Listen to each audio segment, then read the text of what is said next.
తీవ్ర ఎండలతో అల్లాడిపోతున్న ప్రజలకు వాతావరణ శాఖ గుడ్ న్యూస్ చెప్పింది. నైరుతి రుతుపవనాలు ఈ ఏడాది కాస్త ముందుగానే వచ్చే అవకాశం ఉందని తెలిపింది. ఈ నెల 19వ తేదీకల్లా నైరుతి రుతుపవనాలు అండమాన్ తీరాన్ని తాకనున్నాయి.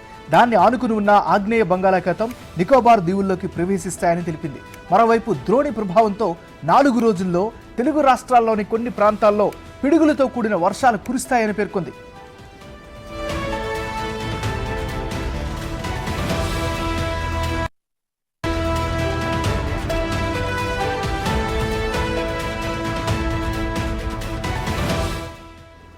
దక్షిణ కర్ణాటక నుంచి వాయువ్య మధ్యప్రదేశ్ వరకు విస్తరించి ఉన్న ద్రోణి ప్రభావంతో వర్షాలు కురుస్తాయని వాతావరణ శాఖ తెలిపింది. తెలంగాణలోని పలు ప్రాంతాల్లో మంగళ బుధవారాల్లో తేలికపాటి నుంచి మోస్తరు వర్షాలు కురిసే అవకాశం ఉందని ప్రకటించింది. దక్షిణ ఆగ్నేయ దిశల నుంచి బలమైన గాలులు వీస్తాయని వెల్లడించింది.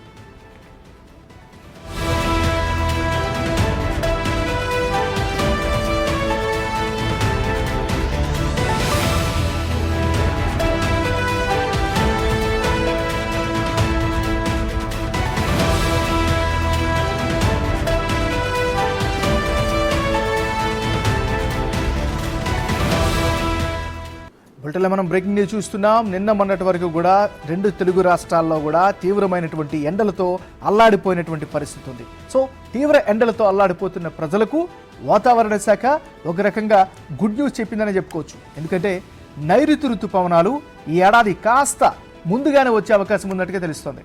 యాక్చువల్గా ఈ నెల 19వ తేదీకల్లా నైరుతి ఋతుపవనాలు అండమాన్ తీరాన్ని తాకే అవకాశాలు ఉన్నట్టుగా తెలుస్తోంది. దాన్ని ఆనుకుని ఉన్న ఆగ్నేయ బంగాళాఖాతం నికోబార్ దీవుల్లోకి ప్రవేశిస్తాయని వాతావరణ శాఖ స్పష్టం చేసింది. మరోవైపు ద్రోణి ప్రభావం వల్ల 4 రోజుల్లో 2 తెలుగు రాష్ట్రాల్లో అంటే అటువైపు ఆంధ్రప్రదేశ్ కావచ్చు, ఇటువైపు తెలంగాణలో కొన్ని ప్రాంతాల్లో పిడుగులతో కూడినటువంటి వర్షాలు కూడా కురిసే అవకాశం ఉన్నట్లుగా కూడా వాతావరణ శాఖ పేర్కొంది.